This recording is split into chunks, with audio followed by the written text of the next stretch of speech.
नमस्कार, मी मधुरा शिधाई आणि कलाकृती मीडियावर तुम्हा सगळ्यांचं मनापासून स्वागत आहे. झी5 वरती लवकरच येत आहे बाई तुझ्या पायी ही नवी कोरी सिरीज आणि त्या सिरीजच्या निमित्ताने आज टीम आहे माझ्याबरोबर. दिग्दर्शक आहे निपुण धर्माधिकारी क्षितिज जोग आणि साजिरी जोशी. हाय, कसे आहात? मस्त. कसं चाललंय प्रमोशन? मी मस्त. कसं चाललंय प्रमोशन? जोरदार. आणि खूप मस्त झालाय ट्रेलर. आणि मला ना सगळ्यात जास्त एक गोष्ट आवडली की त्या ट्रेलर खाली इतक्या पॉझिटिव्ह कमेंट्स आहेत आणि लोकांना इतकं छान वाटतंय की फायनली या विषयाला कोणीतरी हात घातलाय आणि या विषयावरती काहीतरी एक छान पाहायला मिळतंय. खूप संवेदनशील विषय आहे. मला तुझ्यापासून सुरुवात करायला आवडेल. हाच विषय घेऊन एक सिरीज करावी असं का वाटलं तुला? ही सिरीज जी आहे ती अयाली म्हणून एक वेब सिरीज आहे, तमिळमध्येच बनली आहे. साधारण 2-3 वर्षांपूर्वी झी5नेच प्रोड्यूस केली. सो त्याचा हा ऑफिशियल रिमेक आहे. तर झी5 मराठीला जेव्हा मराठीमध्ये काहीतरी करायचं होतं तर तेव्हा त्यांनी मला विचारलं की या वेब सिरीजचं तू मराठीकरण करशील का. आणि मी लगेच हो म्हणालो. मी ओरिजिनल सिरीज पाहिली होती जेव्हा ती आली होती तेव्हाच, आणि मला ती खूपच आवडली होती. आणि हा विषय, ही कथा आपल्याकडे सांगायला पाहिजे असं वाटलं. तर ही फक्त काय म्हणू आपण, पाळी किंवा मेन्स्ट्रुअल सायकल किंवा त्याच्याविषयी बोलणारी वेब सिरीज नाही आहे. इनफॅक्ट ती नाहीच आहे त्याच्याविषयी. ही आहे एका अशा मुलीची जिनी डॉक्टर व्हायचं स्वप्न बघितलं अशा गावामध्ये, जिथे अशी वर्षानुवर्ष पिढ्यानपिढ्या चालत आलेली अशी प्रथा आहे की मुलगी वयात आली की तिचं लग्न करून द्यायचं आणि त्या मुलीने गावाची वेस ओलांडायची नाही. गावातच सगळं जे काय आहे तिचं आयुष्य तिने घालवायचं. अशा एका गावातल्या मुलीने ठरवलं की आपण डॉक्टर व्हायचं आहे. आणि मग तिला पिरियड झाल्यावरती मग ती कसं या सगळ्याचा सामना करते आणि ह्याच्यातनं कसा मार्ग काढते, ही त्याची कथा आहे. क्या बात आहे. साजिरी, खूप मस्त. म्हणजे मला इतकं छान वाटतंय की तुझा पहिल्याला जो सिनेमा होता त्यातला तुझा रोल आणि त्यानंतर आता तुझ्या वाटायला आलेली ही भूमिका, म्हणजे इतक्या करिअरच्या सुरुवातीलाच अशा छान छान गोष्टी तुझ्या वाटायला येतात. या भूमिकेबद्दल काय एक सांगायला आवडेल तुला? अहिल्या ही भूमिका साकारताना मला वाटतं की तिच्याबद्दलची सगळ्यात महत्त्वाची गोष्ट ही आहे की ती जिद्दी आहे खूप आणि सकारात्मक आहे. आणि ती घाबरते पण ती घाबरून गप्प नाही बसत. सो ह्या काही अहिल्या बाबतीतच्या गोष्टी आहेत की तिला पाळी आल्यावर तिच्यावर आलेल्या बंधनांमुळे तिला प्रश्न विचारावा असं वाटला आणि त्यामुळे तिच्यात झालेला बदल, तिच्या आईबाबांमध्ये झालेला बदल, गावात झालेला बदल आणि तिचा सगळा प्रवास डॉक्टर होण्यापर्यंतचा, हे सगळं ह्या सिरीजमध्ये मला साकारता आलं. तुझी भूमिका कायमच खूप वेगळी असते आणि त्याच्यामध्ये कशी कणखर एक स्त्री असते ना, ती प्रत्येक भूमिकेमध्ये आम्हाला पाहायला मिळते. आणि ह्यातही तशीच तुझी ती भूमिका आहे की कायम मुलीच्या पाठीशी आहेस तू आणि तिला खूप सपोर्ट करतेस. काय एक ह्या भूमिकेबद्दल काय वेगळेपण काय जाणवलं तुला? खूप आहे वेगळेपण तशा अर्थाने, आणि खरं तर नाही सुद्धा. ही अशी एक लक्ष्मी किंवा अशी एक आई आपल्या प्रत्येकीच्या घरात असते. आणि तू म्हणालीस तसं तिथपर्यंत पोचायला की काही झालं तरी मी माझ्या मुलीच्या पाठीशी उभी राहीन, ते असं एकदम नाही झालेलं आहे. म्हणजे ती कॅरेक्टर सुद्धा, ती आई सुद्धा आधी घाबरली की अख्ख्या गावाच्या विरोधात जाऊन आपल्या मुलीनी एक असं भलतंच स्वप्न जे ऐकलंच नाहीये त्या गावानी कधी, की मुलीला एक डॉक्टर व्हायचंय, गावाच्या बाहेर जाऊन काहीतरी करायचंय. अशा आपल्या मुलीचं म्हणणं पटतं ज्या दिवशी तिला, आणि असं वाटतं की ह्याच्यात वाईट काही नाहीये, मुलगी शिकली आपली आणि काहीतरी चांगलं करू पाहतेय, तर मग ठीक आहे, मग सामदाम दंडभेद सगळं पणाला लावून ती मुलीच्या मागे उभी राहते. आणि फक्त ती असं नाही, गावातल्या बऱ्याच बायका या मुलीच्या पाठीशी उभ्या राहतात, कारण त्यांनाही हळूहळू हे पटू लागतं की ही जी प्रथा म्हणून सांगण्यात आलेली अंधश्रद्धा आहे आपल्यावर जी लादली आहे, त्याला खरं तर काही अर्थ नाही. की पाळी आल्या आल्या लग्न करून द्या मुलीचं, म्हणजे तिचं वय काहीही असो. कारण काही मुलींना 13व्या-14व्या वर्षी पण पाळी येते. तर तितक्या लगेच मुलीचं लग्न लावून देणं हे कितपत योग्य आहे, अशा अर्थाची सिरीज आणि त्यातली ही भूमिका खूपच मला मजा आली करायला. आणि काही दृष्टीने मला असं वाटलं ना ट्रेलर बघताना की जी बंधनं स्त्रियांवरती घातली जातात, म्हणजे आपल्या इथे आता हे खूप कमी झालंय, पण अजूनही अशी अनेक गावं आहेत खेडेगावांमध्ये अजूनही बरीच बंधनं असतात स्त्रियांवर. तर मला ते बघताना असं वाटलं की बंधनं कमी झाली आहेत पण शेवटी ती बंधनच आहेत ना, ते अजून गेलंच नाहीये. तर मला वाटतं त्या विषयावरती तू हात घालताना अजून अभ्यास करण्यासाठी कोणकोणत्या गोष्टींचा विचार केला होतास? असं करायचं म्हणजे मला वाटतं एकंदरीत आयुष्यातच इतकं काय काय आपल्याला बघायला मिळतं आजूबाजूला. वेगवेगळ्या स्त्रियांशी आपला वेगवेगळ्या कारणांमुळे संपर्क येतो. मग ते आईपासून असेल ते अगदी आपल्या घरामध्ये काम करणाऱ्या मावशी असतील, तर सगळ्यांच्या वेगवेगळ्या कथा. पण काही काही कुठल्याही स्तरातली ती स्त्री असली तरी काही काही गोष्ट त्यांच्यामध्ये एक धागा कॉमन आहे असं जाणवत राहतं. आणि ते म्हणजे त्यांच्याकडनं अपेक्षा आणि जबाबदारी जास्त असते पुरुषांपेक्षा, एस्पेशली घराची जबाबदारी किंवा असं काही म्हटलं तर ते. आणि त्याच्यातनं त्यांची काही झालं तरी सुटका होत नाही असं वाटतं. तर ते तोच काय तो अभ्यास आजूबाजूला जे बघायला मिळतं तोच काय तो अभ्यास. बाकी असा त्याच्यासाठी म्हणून केलेला काही अभ्यास आहे असं मला वाटत नाही. अर्थात बाकी आपण काहीतरी बघत असतो, वाचत असतो, त्या सगळ्या ह्याच्यातनं काही ना काहीतरी मिळत जातं. पण ह्याच्यासाठी म्हणून काही वेगळा अभ्यास केला तर असं काही नाही. म्हणजे तुझी जी सुरुवात झाली अभिनयाची, मला वाटतं घरामध्ये सुद्धा तीच बॅकग्राऊंड होती, त्याच्यामुळे तुला तो निर्णय घेणं फारसं कठीण नसेल गेलं.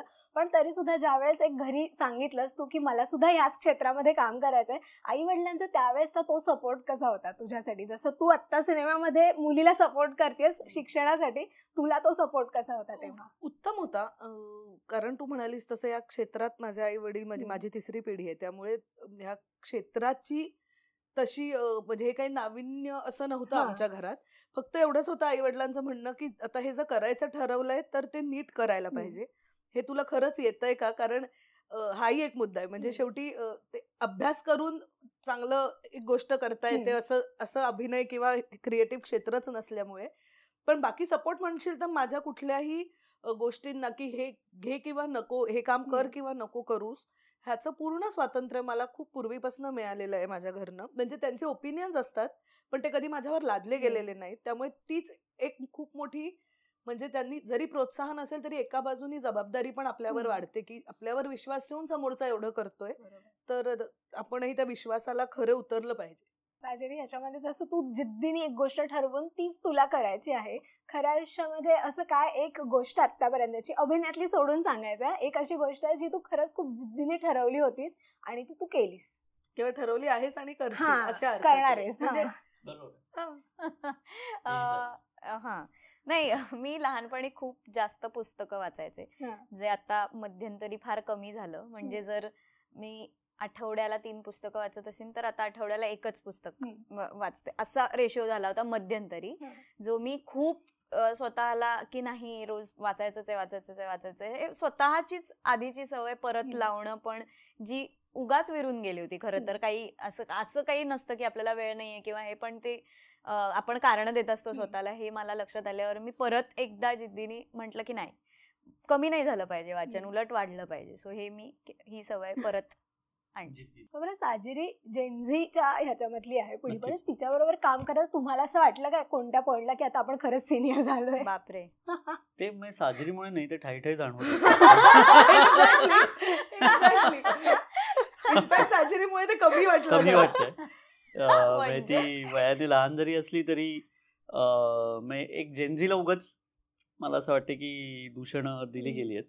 तर जे वाचतो किंवा हे तर तसलं काही मी आतापर्यंत खरं सांगू का, ज्या जेनझी लोकांबरोबर काम केलेलं आहे, मग ते माझ्या डिरेक्शन टीम मधले लोक असतील, काही अभिनेत्री किंवा अभिनेते असतील, मला ते तेवढं जाणवलेलं नाही जितकं वाचायला मिळतं ना. की मग त्यांनी तो जॉबच सोडून दिला कारण का त्याला 9 वाजता कसं जायला रोज वगैरे, असे काय काय आर्टिकल्स येत असतात. तसले काही मला अनुभव आलेले नाही आहेत. सो माझा तरी आतापर्यंतचा जेनझी बद्दलचा अनुभव चांगला आहे. सो ते तसंच तिच्याबद्दल सिनियरचा जाणवतो सतत जेव्हा एस्पेशली जेव्हा हे सध्या तू ते करायचीस ना, तेव्हा मी शाळेत होते. ओके, होय. किंवा तू माझ्या आई बरोबर जे नाटक केलं होतं नाही का, तेव्हा मी 7वीत होते. म्हणजे ओके, थँक्यू. तू सांगितलेलं खरी गोष्ट आहे. म्हणजे तुला सुद्धा मुलगी आहे लहान, आणि मुलींवरती अनेकदा असं होतं की ती बंधनं घातली जातात. आपण नाही घालत अर्थात, जे मगाशी आपण बोललो, पण तरी सुद्धा एक वडील म्हणून अशा कोणत्या गोष्टी ती मोठी होताना आता तू त्या अशा ठरवतोयस की नाही, ह्या गोष्टी किंवा एक म्हणतो ना डूज अँड डोंट्स, ज्या मुलीसाठी तू ठरवल्यास? बरोबर. नाही, मी लाख ठरवेन तिने पाळलं पाहिजे. पण नाही, असं काही वेगळं काही ठरवलेलं नाही. एवढाच मुद्दा आहे की खरं नाही, मी काही त्याच्यावर आता तरी बंधनं टाकतोय किंवा टाकेन असं वाटत नाहीये.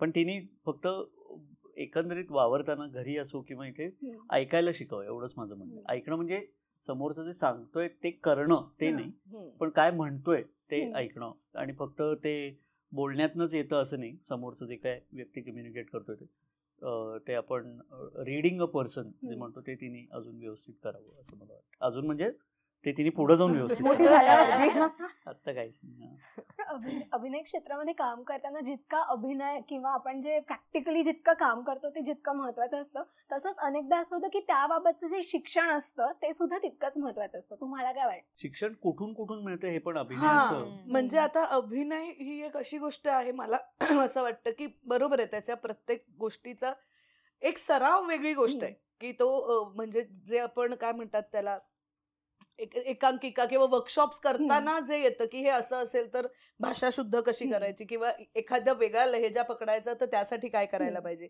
पण शिक्षण म्हटलंच तर कारण मी असं काही काय म्हणतात कुठे जाऊन NSD-FTI वगैरे असं काही न केल्यामुळे माझं तरी जे काही शिक्षण किंवा जे काही मी काम करते ते काम करत गेल्यामुळे, आजूबाजूच्या लोकांचं ऐकल्यामुळे, त्यांना पाहिल्यामुळे की अच्छा हे असं असं काम असं पण करता येतं. कारण प्रत्येक नट मला वाटतं समोरचा जेव्हा एखादी गोष्ट करतो तेव्हा त्याच्या जागी मी असते तर मी कसं केलं असतं हा विचार प्रत्येक नट करत असतो. मग तो पुरुष का स्त्री नाही, पण हे कॅरेक्टर मला मिळालं असतं तर, पण समोरच्यानी करताना काहीतरी एक वेगळाच विचार केलेला आहे. तर ते ऑब्झर्व करून करणं, आय थिंक ऑब्झर्वेशन मला पर्सनली विचारशील तरी इज अ बेस्ट टीचर. फक्त ते बघत राहायची तयारी पाहिजे. फॉर्मल शिक्षण सॉरी ती जे म्हणत होती त्यालाच त्याची रिओढत पुढे की फॉर्मल शिक्षणामुळेच अभिनेता बनता येतं, अभिनेत्री बनता येतं किंवा कुठलेही या क्षेत्रातलं असं नाहीये. त्याचा फायदा नक्की होत असणार आहे, पण फक्त ते केल्यावरच तुम्ही अभिनेते होणार किंवा दिग्दर्शक होणार असं नाही. म्हणजे चांगला अभिनेता किंवा अभिनेत्री व्हायला फॉर्मल शिक्षण लागतंच असं नाही. म्हणजे चांगलं तुमच्यात ते असावं लागतं. टॅलेंट ही मुळात गोष्ट असावी लागते, स्किल्स असावं लागतं. त्याचा फायदा नक्की होत असणार. पण माझं काय मी एवढी काय मोठी नाहीये हे उत्तर द्यायला. फक्त मला वाटतं की रियाज करत राहायला पाहिजे अभिनयाचा. म्हणजे जरी 2 प्रोजेक्टच्या मध्ये वेळ असेल तरी आपण आपल्याला चॅलेंज करत राहिलं तर कुठेतरी आपल्या क्राफ्टवर वर्क. बाकी तर हे दोघं म्हणालेच आहेत की काही असा फिक्स्ड फॉर्म्युला नाहीये, पण स्वतःवर काम करत राहिलं पाहिजे. बंद नाही होता कामा. जरी आपण दिसत नसू कुठे तरी आपण काम करत राहिलं पाहिजे. फक्त म्हणालेच की तोच मोठी नाहीस, पण मला वाटतं ते काम मोठं करत असतं, त्याच्यामध्ये तुझ्या वाट्याला सुद्धा येणार आहे. आणि तुझ्या बाबतीत म्हणायचं झालं तर तुझ्याही घरामध्ये अभिनय क्षेत्राची ती बॅकग्राऊंड एक आहेच. लहान असल्यापासून तूही अनेकांना काम करताना जवळून बघतेस, घरोब्याचे संबंध आहेत. तुम्हाला सांग, असे अनेक जण असतात की ज्यांच्या बरोबर राहून ना आपल्यामध्ये अभिनयाचे म्हण, चांगल्या गोष्टींचे म्हण, विचारांचे म्हण, छान ते संस्कार होत असतात आणि आपण घडत असतो. तू लहानपणापासून अशा कोणत्या कलाकारांना खूप जवळून बघितलेस ज्यांच्यामुळे तुला असं वाटतं की तुझ्यावरती ते संस्कार होत गेले किंवा आत्ता काम करताना तुला कधीतरी त्या तुझ्या जडणघडणी त्यांचा उपयोग होणार आहे? खरं लहानपणापासून ना मी फार लांब होते अभिनयापासून. सो मी बघत असताना असं मी म्हणजे फार लांब होते म्हणजे मला करायचं नव्हतं. म्हणजे मी तेव्हा फारच म्हणजे मी कथ्थक शिकले असल्यामुळे मला तो भाग म्हणजे तिथे जास्त माझा कल होता. त्यामुळे मी असं बघताना मला असं नाही, ते मी मेंटल नोट्स नव्हते घेत की हा हे या व्यक्तीने केलंय किंवा हे असं नाही. पण आई ला मी खूप जास्त बघितलंय. अदरवाईज मी फार सेटवर किंवा हे नाही गेलेले. पण ऑफकोर्स सबकॉन्शियसली ज्या गोष्टी बघितलेल्या आहेत त्या वापरता येतात. आणि मला वाटतंय की मी खूप जे कॉन्टेंट बघतो ना आपण ते खूप मी म्हणजे पॉज करून असं नाही, पण मी तसं अभ्यास खूप करते, बघून करते. पण असं लहानपणापासून कोणाकडे तरी बघून असं नाही. पण जे ज्या फिल्म्स किंवा जी नाटकं बघितली आहेत त्याच्या सबकॉन्शियसली काहीतरी येत असणार आहे सतत. अनेकदा असं होतं की चाहते येतात आणि काहीतरी फॅन्स येऊन आपल्याला छान सांगतात किंवा कमेंट बॉक्समुळे आपल्याला खूप गोष्टी पोचतात त्यांच्यापर्यंतच्या तुमच्या कामाबद्दलच्या.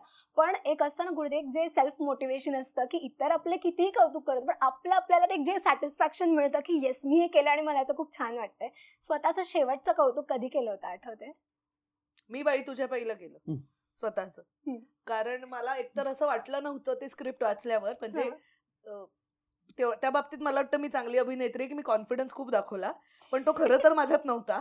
ते करत असताना मला प्रचंड भीती होती की त्या भाषेचा लहेजा वेगळा आहे, मी असं रुरल कधी केलेलं नाही, त्यात तो 1990 मधला म्हणजे खूप नाही तरी सुद्धा तो काळ वेगळा होता. हे सगळं मला मुळात म्हणजे चांगलं किंवा वाईट हे नंतर आहे, मला मुळात येईल का नाही हा माझा प्रश्न होता. पण ते शूटिंग संपल्यावर मला असं झालं की आलं तरी आहे आपल्याला, म्हणजे आपल्याला करता तरी आलं, मी हरवले नाही सेटवर, म्हणजे माझं काम करताना की आता हे मी कसं करणार आहे असं मला नाही वाटलं. तर आय थिंक मी हेच म्हणेन, बाई तुझ्या बाईच म्हणेन. शाब्बासकी नाही, पण काम करताना मजा आली असे बरेच सीन होते या बाई तुझ्या बाई मध्ये पण, की सीन झाल्यावर असं वाटलं की काहीतरी झालं मला, असे बरेच सीन्स होते. पण शेवटचं मी म्हणजे कॉलेजमध्ये असताना एकांकिका केली होती एक, तेव्हा मला असं वाटलं होतं की हा हे काहीतरी आज झालं ज्याच्यामुळे मला हे सतत करावं असं वाटणार आहे. ते फिलिंग कॉलेजमध्ये होतं. दिग्दर्शकाचा सगळ्यात जास्त कस लागतो कोणताही सिनेमा बनवताना, तो प्रत्येक त्याच्या कलाकृतीलाच तो हे करत असतो. हो मला पण नाही, मला असं काही प्रत्येक वेळेला असं अरे हे करू शकलो असतो असं एक बघताना वाटतं. आणि ते असावं असं मला वाटतं. माझ्या बाबतीत फुली सॅटिस्फाईड झाल्यावर ती मजा निघून जाते. म्हणजे मला नाही वाटत होतं सुद्धा, पण इट्स इम्पॉसिबल. पण एक काही काही असे क्षण असतात की जिथे अरे काय मस्त, पण मग ते तिकडे मला हे काय म्हणू आपण, याची ही जाणीव ठेवलीच पाहिजे की हे माझ्या एकट्याचं नाहीये, हे सगळ्या त्या गोष्टी त्या क्षणाला जुळून आल्यामुळे हे झालं की अभिनेत्रीला हे कळलंय काय करायचं इथे, डीओपीने व्यवस्थित लाईट लावलंय, त्यामुळे एडिटरने परफेक्ट कट लावलाय, त्यामुळे मी त्या सगळ्याचं श्रेय घेऊ शकत नाही, मी त्याचा आनंद घेतो पण की अरे मस्त झालं. एक शेवटचा प्रश्न, तुमच्या आयुष्यामधली बाई तुझ्या बाई ही मुवमेंट कधी झाली होती किंवा कोणती आहे? मला असं एक सांग, अशा बायका इतक्या आहेत आणि त्यांचं इतकं कॉन्ट्रीब्युशन आहे ना आयुष्यात की असं एक कुठल्या तरी मोमेंटला मला वाटतं जन्माला आल्यापासून सगळंच त्या बाईपासूनच सुरू होतं ना, मग आपल्या सगळ्यांचंच. एक मोमेंट नाही मला तरी नाही सांगता येणार, अख्खं आयुष्यच म्हणायला लागेल बाई तुझ्या बाई असं. मला बाई तुझ्या बाई असं नाही, पण आता आईचा विषय निघाला होता म्हणून की आई जसं तिचं शेड्यूल असायचं किंवा अजूनही असतं तसं किंवा त्याच्यापेक्षा थोडं कमी माझं शेड्यूल असतं आता. सो ते जे फिलिंग आहे की तिला जे फिलिंग आहे की तिने वाढवलेली म्हणजे मुलगी आता तिच्यापेक्षा जास्त बिझी आहे, आणि माझं हे फिलिंग की तिला हे कळतंय की मी केवढी बिझी आहे, किंवा हे अंडरस्टँडिंग मला वाटतं जे आहे ते माझ्यासाठी बाई पण आहे. नाही, माझं साधारण शेतीसारखंच उत्तर आहे की इतकं काय काय वेगवेगळ्या पद्धतीने त्यांनी घडवलंय वेगवेगळ्या स्त्रियांनी. पण एक आमच्या तिसरीतल्या बाई होत्या ज्यांच्यामुळे त्यांनी मला धीर दिला की तू स्टेजवरती जा, आणि मी तेव्हा गायचो जास्त, की तू गा, आणि मला तोपर्यंत पूर्ण स्टेज फ्राईट होतं. म्हणजे मी घरी राजा होतो पण बाहेर गेल्यावरती काही करायचो नाही. तर ते त्यांच्यामुळे मी पहिल्यांदा रंगमंचावरती गेलो, आणि सो ते त्यांच्यामुळे त्यांनी काहीतरी सुरू केलं, एक पुश दिला तुला. क्या बात आहे, फार छान वाटलं गप्पा मारून. आणि मी सिरीज बद्दल फार काही मुद्दाम विचारलं नाही, कारण ते आता पाहण्यामध्ये जास्त मजा आहे. खूप मस्त वाटलं, वेळात वेळ काढून गप्पा मारल्यात. खूप खूप शुभेच्छा या प्रोजेक्टसाठी आणि पुढच्या सगळ्या प्रोजेक्टसाठी. Wish you all the very best. Thank you. Rasika हो, कलाकृती मीडिया म्हणजे मनोरंजनाची लयलूट. मनोरंजन क्षेत्रातील किस्से व घडामोडींचा आस्वाद घेण्यासाठी कलाकृती मीडिया या यूट्यूब चॅनलला सबस्क्राईब करा आणि व्हिडिओ लाईक करा.